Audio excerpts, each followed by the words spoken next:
আচ্ছা, আপনি জানেন রাস পূর্ণিমায় রাসফুল কেন ব্যবহার করা হয়? রাস পূর্ণিমা একটা রাত যেদিন চাঁদের আলোয় বৃন্দাবন ভেসে যায় প্রেম আর ভক্তির সুরে।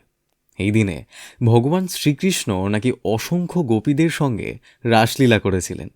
সেই লীলা ছিল প্রেম, ভক্তি আর আত্মার মিলনের প্রতীক। রাসফুল বা নাইট জাসমিন এই সময়েই ফোটে, যখন চারিদিক ভরে যায় পূর্ণিমার আলোয়। লোককথায় বলে, যখন কৃষ্ণ রাসলীলা করেছিলেন তখন আকাশ থেকেও ফুল ঝরছিল।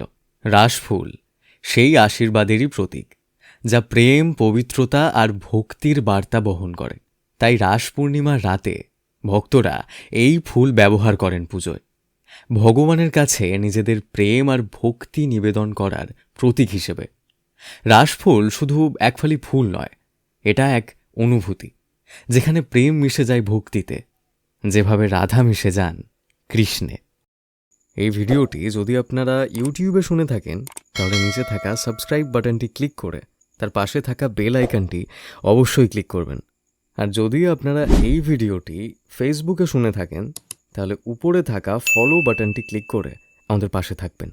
ধন্যবাদ। বিশদ জানতে এখনই ডাউনলোড করুন আমাদের অ্যাপ বাংলা ক্যালেন্ডার 2025।